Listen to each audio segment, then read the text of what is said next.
Okay, most of us already know that Paris looks like shit. City of love, my ass. The people are rude, the roads smell like piss, and to add insult to injury, people throw their children over the fence. Like we get it, you didn't want children, but that's not how it works. You can't just teach your children over the fence and call it a day.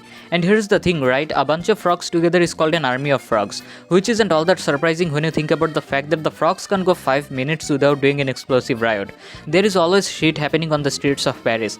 But Afnan, those are just the refugees and immigrants. No, they are not. Those are the people from the former French colonies. You colonized a bunch of countries in Africa, you killed a bunch of people in Algeria, and now you are blaming them for your problems?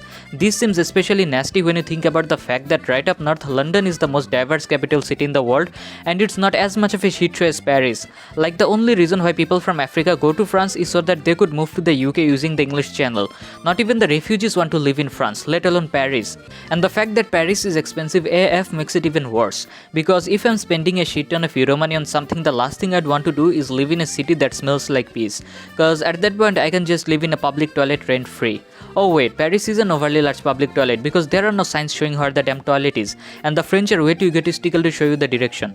And even if Paris is an okay city, the people aren't. They are lazy, rude, and way too individualistic to give you a good experience. Paris is the only place on earth where you can ride a metro and expect to hear loud heavy metal, cause some dude is way too lazy to put on a headphone. Speaking of which, public transport in Paris sucks. The roads and railways literally look like spaghetti.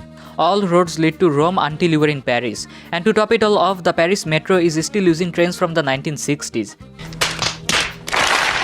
You guys are directly exploiting 14 countries in Africa. Put some of that damn money into your trains for God's sake. So if Paris is actually that bad, then why does millions of people visit Paris every year?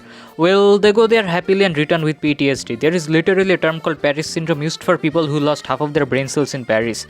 And it's legit bad. Like, a lot of my female friends often romanticize Paris by saying stuff like, the Eiffel Tower is so beautiful, the French language sounds so sexy and stuff like that. Like, bruh, the Eiffel Tower is just a tower of scrap metal which even the French thought was dog shit when it was first built. And the French language is the worst accent of Italian out there. It literally sounds like someone is trying to speak Latin while choking on a cucumber of a big black dude. So is Paris the worst capital city in Europe? I'll leave that up to you guys. Write it in the comment section down below and don't forget to subscribe, and I'll see you in the next one. Bye.